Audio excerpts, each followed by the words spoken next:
Bonjour à tous et bienvenue sur IQ Invest, la chaîne des investisseurs qualité et des entreprises de qualité. Et aujourd'hui, en parlant d'investisseurs qualité, vous êtes au bon endroit puisque nous allons parler de mon investisseur préféré, Chris Meyer, et son secret pour avoir des rendements exceptionnels et faire x100 en bourse. Et surtout, restez bien jusqu'à la fin de la vidéo car on va voir en détail le portefeuille de Chris Meyer et les entreprises qu'il possède en portefeuille, et également on va aller faire une petite analyse rapide d'une de ces entreprises. Comme d'habitude, cette vidéo va être découpée en plusieurs étapes. Premièrement, nous verrons qui est Chris Meyer, ensuite qu'est-ce qu'un sandbagger, 3 exemples de sandbaggers dans l'histoire, comment trouver un sandbagger, les règles simples pour les identifier, le secret pour faire x100, les actions que possède Chris Meyer et l'analyse rapide d'une de ces actions, et enfin nous terminerons par une conclusion. Et juste avant de commencer, je vous rappelle très rapidement que je ne suis pas un professionnel de la finance,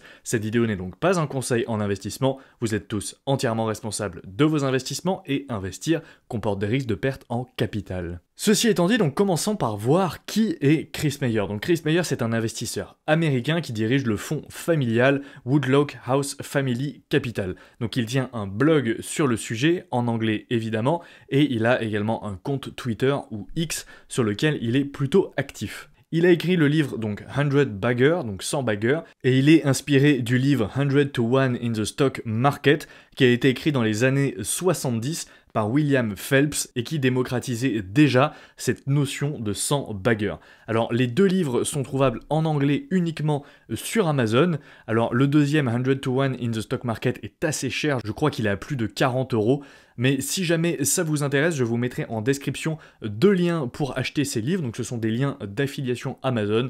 Donc si vous voulez les acheter et que vous lisez l'anglais, surtout n'hésitez pas à passer par ces liens. Ensuite, donc dans ce livre, il essaye de découvrir quelles sont les caractéristiques des 100 baggers et comment essayer de les trouver et investir dessus au bon moment. Donc on va revenir juste après sur la notion de 100 baggers et qu'est-ce qu'un 100 bagger exactement. Et vous allez voir que ce sont des règles simples que je vais vous exposer aujourd'hui, qui sont à la portée de n'importe qui, et donc n'importe qui peut trouver et détenir des 100 baggers et faire x100 dans les marchés. Donc plus concrètement, qu'est-ce qu'un 100 bagger? Donc 100 bagger ou 100 bagger, c'est une expression anglaise pour désigner une entreprise qui fait x100. Donc l'expression marche avec n'importe quel chiffre, on peut dire un 10 bagger, un 2 bagger, un 3 bagger ou même un multi-bagger pour dessiner juste une entreprise qui fait x, donc qui se multiplie elle-même plusieurs fois. Et il est très important de comprendre qu'un 100 bagger est une entreprise qui transforme chaque euro investi dans cette entreprise en 100 € à la sortie. Donc très concrètement, si vous investissez 10 000 € sur un 100 bagger, vous obtenez donc 1 million d'euros à la sortie. Et je pense que c'est une échelle qui est vraiment très importante à comprendre car 10 000 € c'est une somme qui est à la portée de n'importe qui. Tout le monde avec un peu de travail et d'épargne peut arriver à économiser et investir 10 000 €, peu importe son salaire et ses revenus. Et donc ce qui est très intéressant avec cette stratégie et avec cette philosophie, c'est que même avec une somme de départ relativement modeste, on peut se retrouver avec des montants très intéressants et donc avoir plus de 1 million d'euros à la fin. Donc on va voir maintenant 3 exemples de 100 baggers dans l'histoire, à commencer par le roi de tous, le maître absolu Berkshire Hathaway, qui arrive en première position. Donc Berkshire Hathaway, vous connaissez forcément, c'est le conglomérat détenu par Warren Buffett entre autres, et c'est l'entreprise qui a le plus retourné à ses actionnaires depuis sa création, donc elle a fait x 18 261 depuis 1965, c'est absolument monstrueux. Il lui a fallu 19 ans pour faire x100, donc c'est un 100 bagger en 19 ans, ce qui est une performance plutôt intéressante, et surtout notez que 10 000 € investis sur Berkshire Hathaway en 1965 vaudrait 182,6 millions d'euros aujourd'hui. Ensuite, en deuxième position, on peut citer Coca-Cola. Coca-Cola qui a fait x 868 depuis 1962. Elle a mis 29 ans pour arriver au x100, soit 10 ans de plus que Berkshire Hathaway. Et 10 000 € investis sur Coca-Cola en 1962 vaudrait 8 600 000 € aujourd'hui. Et enfin, on retrouve Apple qui est une société un peu plus récente, qui a été fondée en 1980 et qui a fait x 560 depuis 1980. Elle a mis 25 ans pour arriver au x100, donc c'est-à-dire en 2005, et 10 000 euros investis sur Apple en 1980 vaudraient 5,6 millions d'euros aujourd'hui. Donc maintenant, essayons de répondre à la question comment trouver un 100 bagger. Et pour ça, Chris Meyer nous donne plusieurs pistes et plusieurs conseils dans son livre, même s'il n'y a pas de règle absolue. Mais il a identifié quelques éléments communs à ces entreprises qui permettent de se faire une idée de ce qu'il faut pour faire x100 en bourse et de ce qu'il faut à une entreprise pour arriver à de telles performances.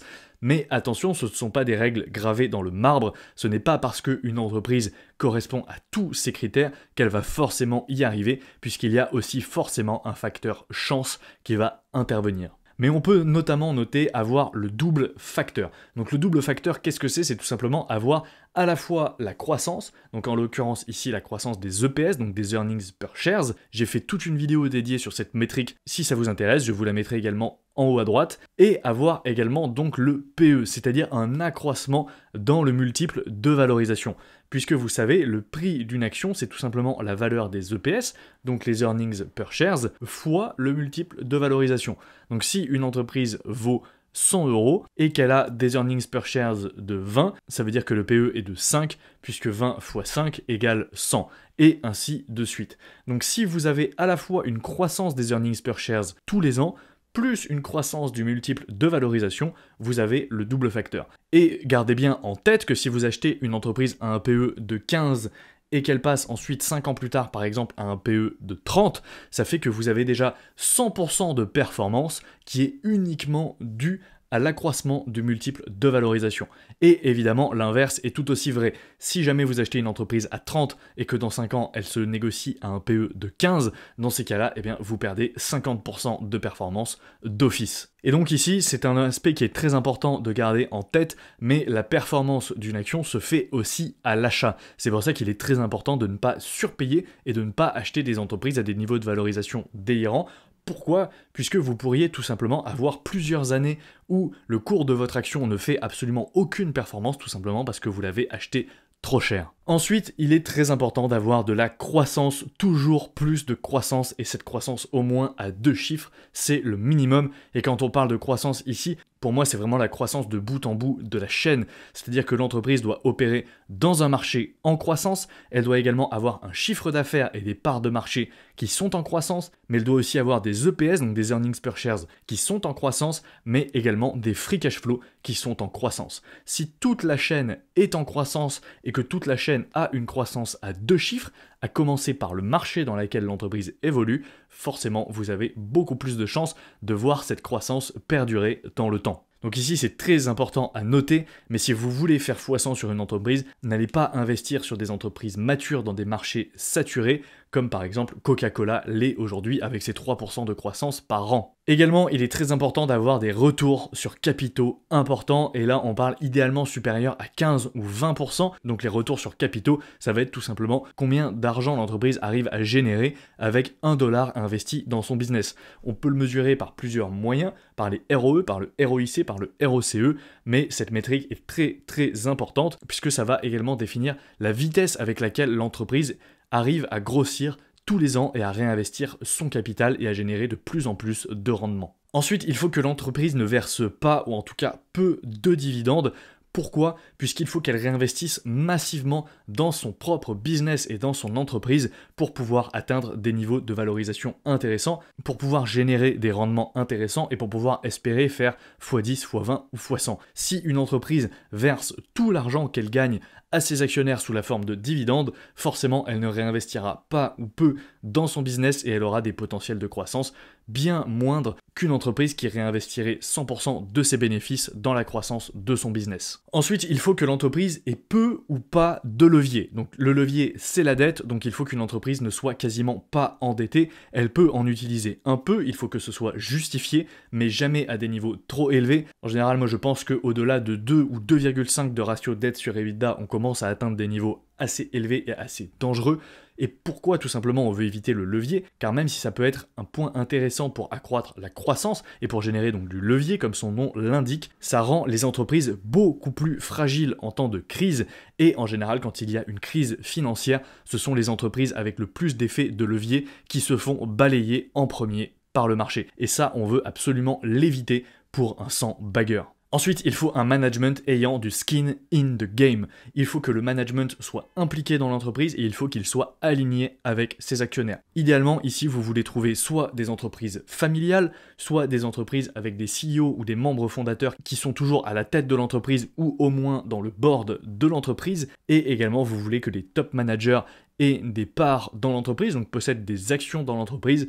Et vous voulez également que les programmes d'incentive du management, donc c'est-à-dire les récompenses données aux managers, soient alignés avec les intérêts des actionnaires. Ensuite, on peut noter également le point des CEO outsiders. Donc qu'est-ce que ça veut dire? Ce sont tout simplement des chefs d'entreprise qui vont souvent être disruptifs et qui vont amener un point de vue différent sur un marché. Il y a eu plein de CEO outsiders dont on peut parler, on peut penser aux plus connus, Steve Jobs, Bill Gates, Warren Buffett, on peut penser également à des moins connus comme Mark Leonard de Constellation Software, mais aussi encore pourquoi pas Elon Musk qui pourrait être qualifié de CEO outsider. Ensuite, il faut que l'entreprise effectue des rachats d'actions massifs. Alors ça, ce n'est pas forcément un point à prendre au pied de la lettre, car si une entreprise réinvestit son cash dans sa propre activité, elle n'a peut-être probablement pas intérêt à racheter des actions. Mais si jamais elle n'a pas forcément énormément de possibilités de réinvestissement, dans ces cas-là, les rachats d'actions sont un point très intéressant et sont quelque chose qui accélère vraiment et qui démultiplie les rendements que perçoivent les actionnaires,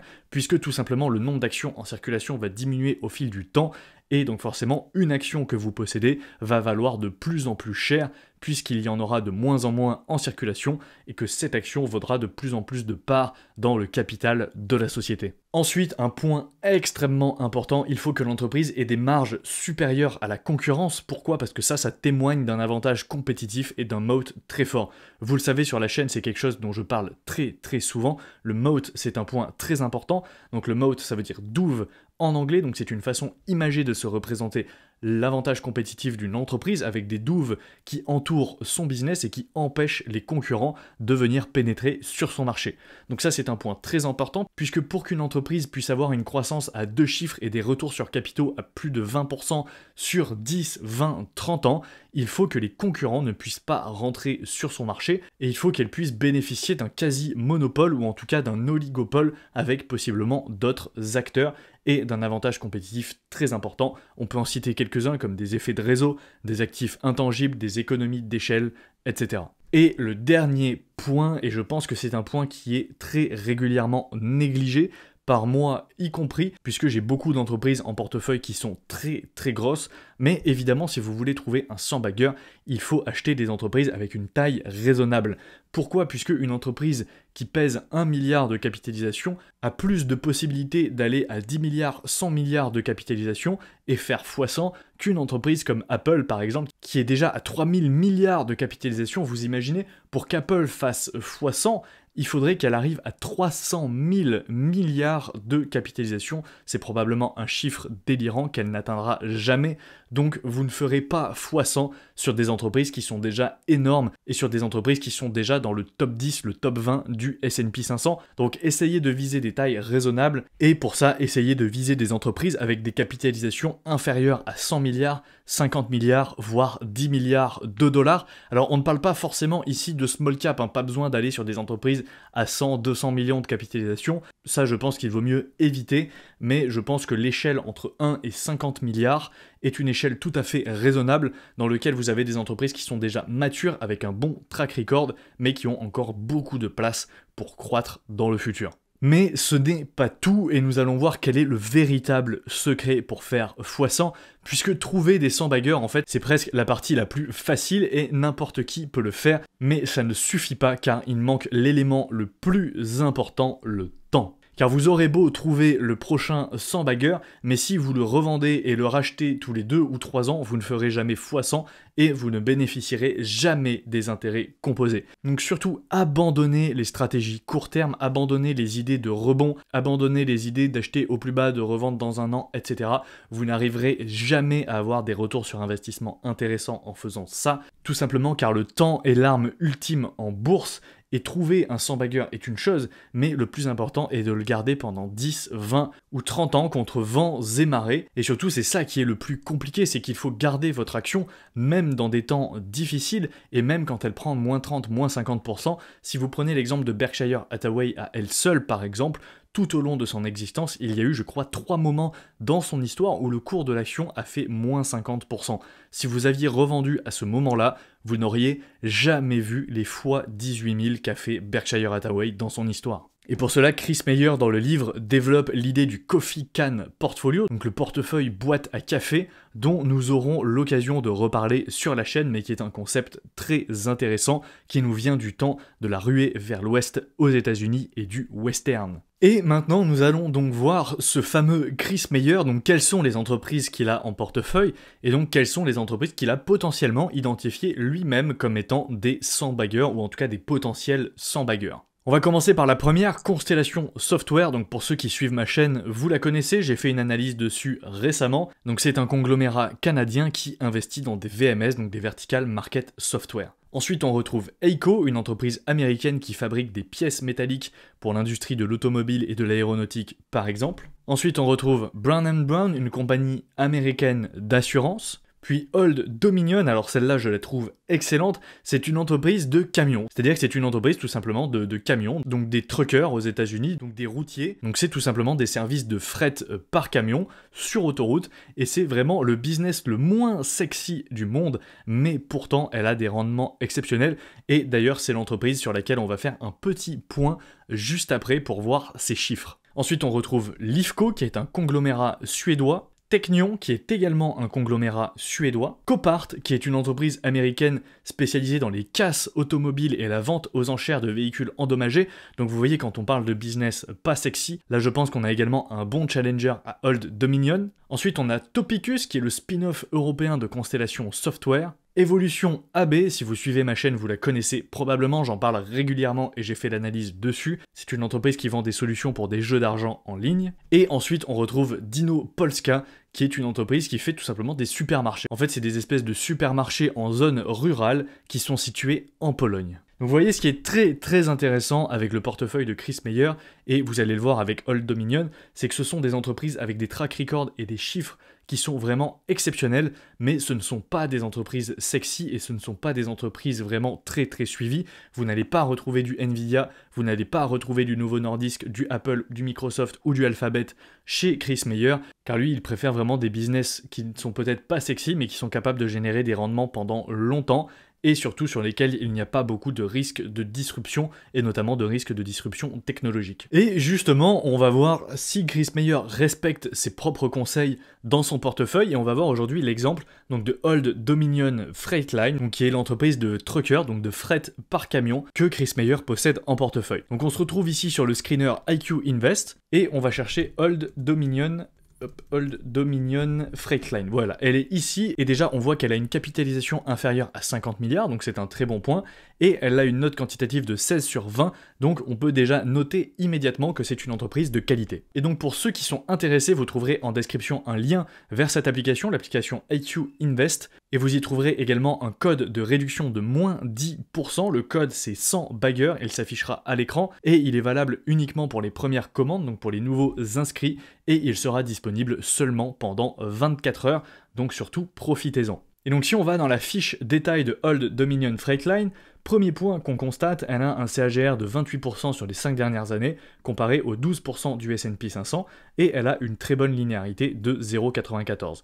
Et si on compare ses rendements par rapport au S&P 500, on voit qu'elle surperforme largement, et qu'elle a délivré un rendement de 250% sur les 5 dernières années. Si on regarde rapidement ici la note quantitative, on voit que beaucoup d'indicateurs sont dans le vert, on voit que la croissance du chiffre d'affaires sur les 10 dernières années est à 2 chiffres, la croissance des earnings aussi, et la croissance des free cash flow aussi, donc la thèse est respectée. On voit que le ROE sur les 10 dernières années est à 21, le ROIC à 19 et le ROCE à 24, donc également la thèse est respectée ici. On a un payout ratio qui est très faible, donc pas beaucoup de dividendes, et on a quasiment pas de dette. Et on a également des marges qui sont assez élevées, surtout pour ce secteur, j'imagine, avec une marge nette de plus de 20%. et un pourcentage de dépenses en capex par rapport à l'operating cash flow de 41%, ce qui est relativement raisonnable. Donc déjà, sur un premier coup d'œil, on voit que l'entreprise respecte la thèse de Chris Meyer. Ensuite, au niveau de l'évaluation du prix, par contre, on voit qu'elle est légèrement surévaluée aujourd'hui a priori, en tout cas par rapport à son PE. Par contre, au niveau des free cash flow yield, elle a l'air plutôt raisonnablement évaluée, donc ça mériterait ici une étude un peu plus approfondie de l'évaluation du prix. On voit bien ici qu'elle est dans le secteur du camionnage et qu'elle verse un dividende de 0,9%. Ensuite, si on passe sur l'analyse quantitative, donc qui est le nouvel onglet de l'application, ici, on peut voir plusieurs choses. On voit que la croissance des revenus est relativement intéressante, mais qu'on a eu une baisse sur la dernière année. Donc là, il faudrait creuser et aller lire les rapports pour voir pourquoi la croissance s'est essoufflée sur ces 2 dernières années, ici 2022 et 2023. Ensuite, si on regarde les earnings per shares, on voit ici qu'on a un creux en 2019, donc là pareil, il faudrait aller creuser dans les rapports de l'entreprise pour voir pourquoi on a eu ici un creux en 2019 et pourquoi la croissance s'est essoufflée ici, même si sur les 10 dernières années, on a quand même une tendance de fond qui est relativement positive. Et ensuite, au niveau des free cash flow, là par contre, on a un quasi sans faute sur les 10 dernières années, on voit que la croissance est exceptionnelle, et de toute façon, on l'a vu dans les chiffres, avec 44% de croissance médiane sur les 10 dernières années. Au niveau de la rentabilité, un très bon point, on voit que les marges sont en progression. Donc ça, c'est un indicateur très positif. On voit que la marge opérationnelle est passée de 15% en 2014 à 27% en 2023. Donc ça témoigne probablement à la fois d'un accroissement de l'avantage compétitif et probablement d'un accroissement des parts de marché, mais aussi une amélioration de l'efficience opérationnelle, puisque vous voyez aussi que le pourcentage de dépenses en capex a chuté de 93% en 2014 à 48% en 2023. Et vous voyez au niveau des EPS ici, sur 2019, on a eu un creux, et vous voyez également que sur les marges et les capex, on a quelque chose ici qui s'est passé en 2019 qui est pas normal, et on a une année qui vient rompre un peu la linéarité des marges, donc il faudrait vraiment aller creuser pour savoir ce qui s'est passé cette année-là. Au niveau des retours sur capitaux, pareil, une tendance très positive, puisqu'on voit que les retours sur capitaux, et notamment le ROIC, est passé de 16% en 2014 à 24% en 2023, donc là on a une tendance très positive, et comme pour les marges, on voit qu'il s'est passé quelque chose en 2019 et qu'il faut aller creuser ce point. Ensuite, les dividendes, on voit qu'ils sont croissants, qu'ils sont versés depuis 2017.